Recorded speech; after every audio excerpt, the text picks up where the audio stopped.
Muito bem, pessoal. No vídeo de hoje eu vou falar sobre motivos do porquê eu não invisto em fundos imobiliários. Quero listar aqui para vocês pelo menos 9 motivos do porquê eu não invisto em fundos imobiliários e nem penso em investir. Então, se você quer saber, continue aí que nós vamos falar um por um deles, ok? Então vamos lá? Muito bem, eu trago aqui comigo para me ajudar uma cola, né? E vou falar aqui sobre os 10 motivos que eu não invisto em fundos imobiliários, né? O primeiro motivo, eu destaquei aqui a capacidade de eu ser dono das minhas próprias decisões, ou seja, gestor de mim mesmo. Você sabe que quando você investe em fundos imobiliários, você está delegando aqui, né, a condição de decisão para outras pessoas. É claro que quando você delega esta função para outras pessoas, elas podem fazer aquilo que elas quiserem ou aquilo que elas forem mandadas fazerem, né?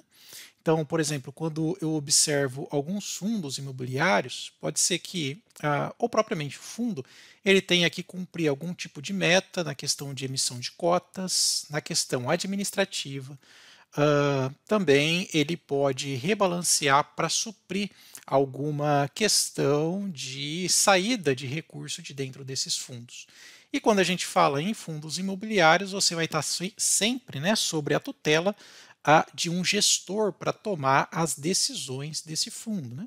Lembrando que quando a gente ingressa no conceito ou nesta a disciplina, né, de educação financeira e estudo, né, de investimentos, a gente tem que sempre ser amo das nossas próprias decisões, estar sempre atento às informações e aquilo que o nosso dinheiro, como o nosso dinheiro está sendo usado. Ok? Então, esse é o primeiro motivo. Segundo motivo é que o setor imobiliário não possui empresas perenes, né? Se você tem mais do que 30 anos de idade, você se lembra de algumas empresas, como por exemplo a própria Encol e algumas outras empresas, né, do setor imobiliário que vieram à falência, né? Eles começavam empreendimentos, captavam dinheiro e logo faliam, né? Então, muitas empresas do setor imobiliário, elas passavam por problemas bem difíceis, né?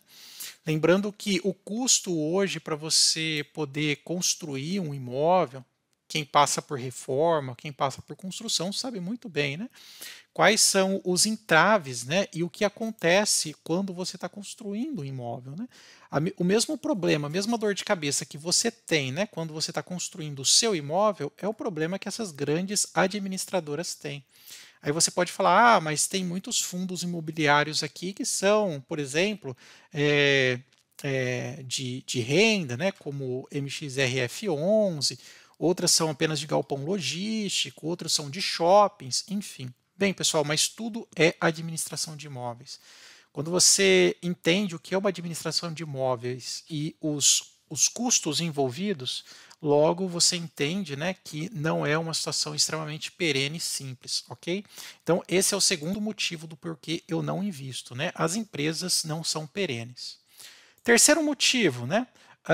Empresas geram muito mais valor do que fundos e fundos imobiliários, né? Então a gente sabe que as empresas elas geram muito mais riquezas para o país, geram muito mais empregos, você tem muito mais renda propriamente sendo gerada do que um fundo imobiliário, ok? Então, por exemplo, um fundo imobiliário, uma vez que ele tem que compartilhar, né, ou repartir, né, 95% dos seus lucros com seus acionistas, isso daqui é lei, tá? Uma empresa ela tem que repartir 25%. Aí você fala, então isso daqui é vantagem para o fundo imobiliário. Tá, mas se ela repartir 95% dos lucros, como que ela vai expandir? Né? Enquanto que uma empresa sobra 75% para ela reinvestir, né? 75%, imaginando aí, dos lucros para ela reinvestir e ela crescer. Isso vai gerar mais riqueza ao longo do tempo do que um fundo imobiliário, ok? Certo? Então esse aí é o terceiro ponto. Quarto ponto, a volatilidade ela acaba sendo nossa amiga, né? Por exemplo, sabemos que em fundos imobiliários, vou pegar aqui, por exemplo, vamos pegar aqui um fundo, vou pegar esse daqui, ó, o KNIP11, né? Quando a gente olha, a gente vê que os fundos imobiliários ele tem uma relação de volatilidade bem menor do que as ações, né? Olha, lembrando que aqui é de 110 até 90, 98, né? Então, por essa diferença, né, em volatilidade comparativa, né? Então, por exemplo, ele cai e sobe 1% mais ou menos. Veja aqui, olha. Olha só como que é a razão dele, né, de volatilidade, 0,08, né? Enquanto que nas ações você tem uma volatilidade bem maior. Por exemplo, eu vou pegar aqui no Banco do Brasil. Banco do Brasil nos últimos 5 anos, veja a volatilidade, né? Para cima, para baixo, ele já chegou a cair 30%, subiu 80%. O que isso significa? Bom, muito claro, né?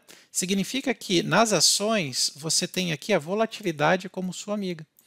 É claro que não tem como você adivinhar quando que vai ser, né, os pontos aqui de cotação mais baixo de uma empresa. Mas você consegue entender pelos números se a ação ela está barata ou cara, né? Por exemplo, alguns indicadores de preço sobre valor patrimonial, embora você também encontre nos fundos imobiliários, o PL, né, sobre também o valor da empresa, né, o preço sobre o lucro da empresa, a questão do dividendo, a questão da taxa de valorização, enfim. Então, você tem nas ações o seu aliado da volatilidade, onde você consegue encontrar momentos mais interessantes para compra e você consegue surfar aí, né, sendo a empresa uma empresa muito boa, né, comprando a valores bem descontados, você consegue ter um aumento aí do seu patrimônio e também do seu retorno, ok? Então esse aí era o outro motivo, né? Ou seja, quarto motivo.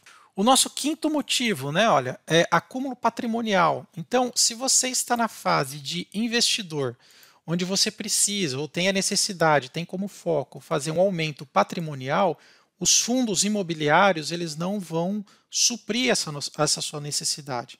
Porque os fundos imobiliários eles se concentram mais numa metodologia de usufruto de patrimônio, onde você já tem um dinheiro já, né?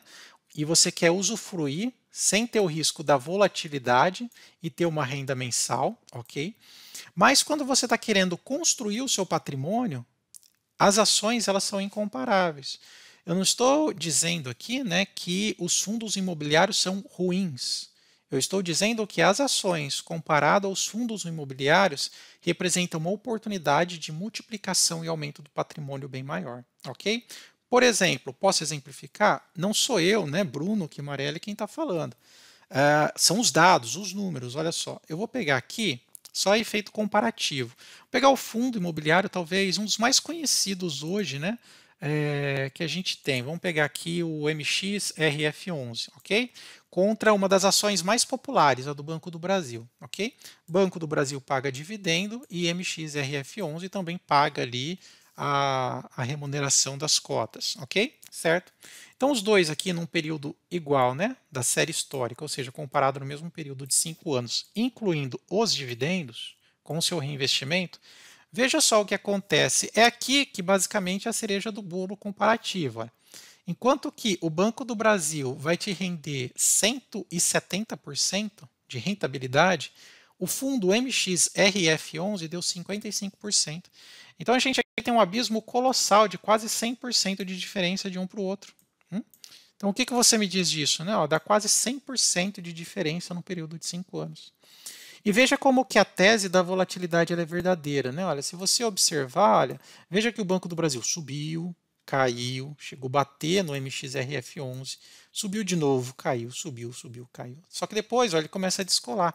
Enquanto que o fundo imobiliário você não tem a volatilidade como sua amiga.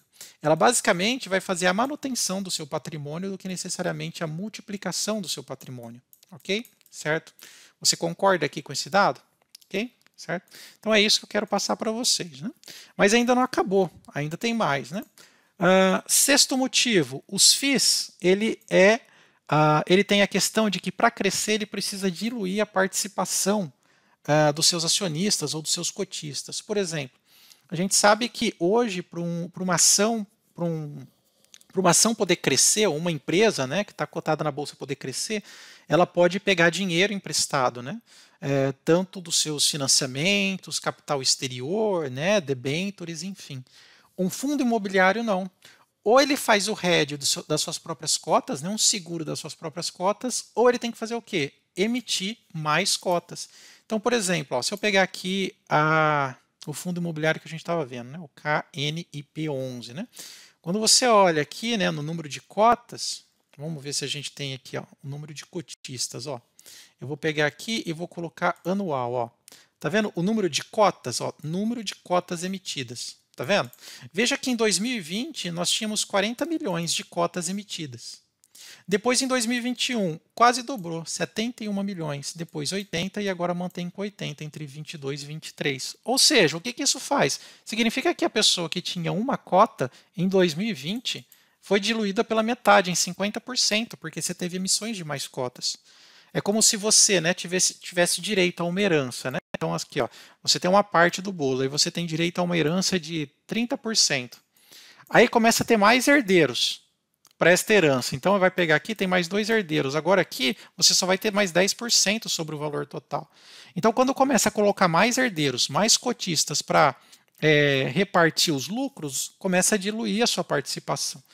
E para o fundo imobiliário hoje poder crescer, ele tem que fazer isso. Ele precisa diluir a participação dos seus cotistas no fundo, através da emissão de mais cotas. Isso é claro e evidente, é só você dar uma olhada aqui, olha, 75% de diferença, depois 12% de um ano para o outro.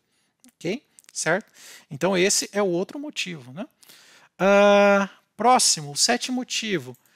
Os imóveis tendem a ter uma taxa de valorização bem menor do que as ações. Isso é fato, né? A gente sabe hoje que como o imóvel ele tem uma liquidez não imediata, os imóveis eles tendem a ter uma taxa de valorização mais ou menos linear, ok?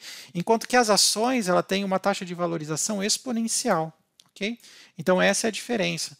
Então, se você está num período da sua vida em que você quer fazer a manutenção do seu patrimônio, não tem problema você investir em FIIs, em fundos imobiliários. Problema nenhum. Você vai ter ali a parcela da sua cota, que vai bater, às vezes nem bate, mas na maioria das vezes bate ali a inflação, beleza. Então, você quer fazer a manutenção do teu patrimônio, ok. Mas se você está no momento em que você quer multiplicar o seu patrimônio, né, onde você está numa rota financeira diferente, onde você quer aumentar os múltiplos, as ações é a melhor opção, ok? Frente a fundos imobiliários, ok? Certo? Até por conta de todas essas razões que a gente acabou de comentar. Então, você tem taxa de valorização do imóvel é menor, você tem que multiplicar o número de cotas para poder crescer, enquanto que as ações geram riqueza e o seu crescimento é exponencial, ok? Certo? Vamos para o próximo motivo? Próximo motivo, oitavo, né? As ações são os melhores veículos para aumento de capital. É aquilo que a gente acabou de falar.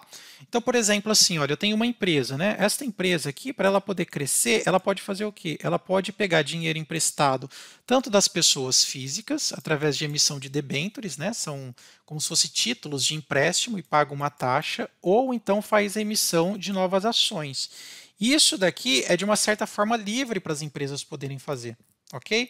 Além disso, só uma condição de 25% de repartição de lucro, quando não há nada no seu estatuto social. Todas essas vantagens fazem com que a empresa consiga captar dinheiro barato, aderir novos projetos, aumentando o seu CAPEX, para que no futuro ela tenha mais rentabilidade.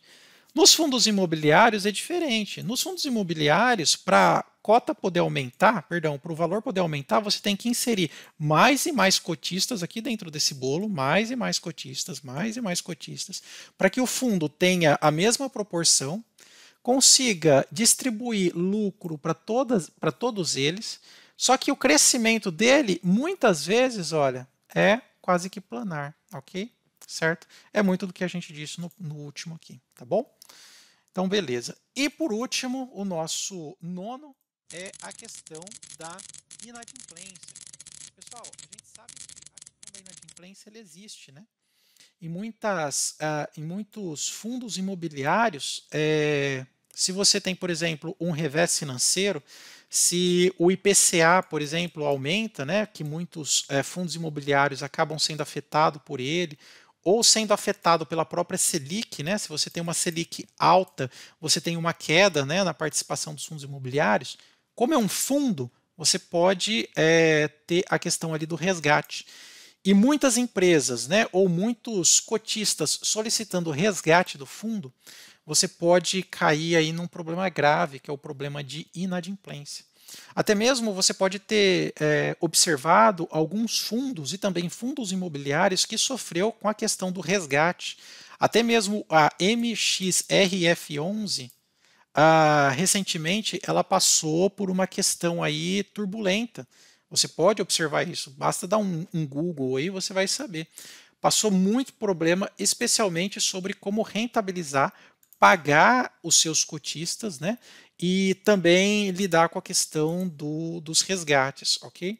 Mas aí você fala para mim, Bruno, mas hoje existem muitos tipos de fundos imobiliários. Por exemplo, existem fundos de shopping, de papéis, de lajes corporativas, fundos de fundos, mistos, imóveis residenciais, imóveis industriais, enfim.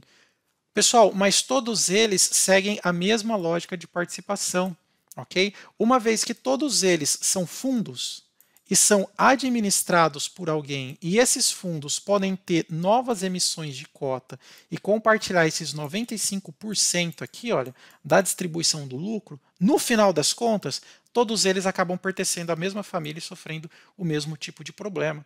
Né? Então, assim, o que acontece? Né? Os fundos imobiliários hoje, se a gente for fazer um resumo, se você quer fazer o usufruto, né, e a manutenção do seu dinheiro, do seu patrimônio, ok, não tem problema. Eu estou num período de vida, né, aproximadamente aqui 35 anos, em que eu tenho o desejo, né, de fazer a multiplicação do patrimônio para que eu tenha o usufruto de uma renda passiva cada vez maior. Mas quem sabe no futuro, quando eu atingir esse teto, e vocês também, né, com certeza, você não queira mais sofrer com a volatilidade das ações, você queira uma condição mais tranquila, tendo um dinheiro mais garantido, né, e previsível, e você também pode, né, acabar mudando aí para os FIIs. E você investe em fundos? Concorda com as teses? Deixa seu comentário aí, agradeço a sua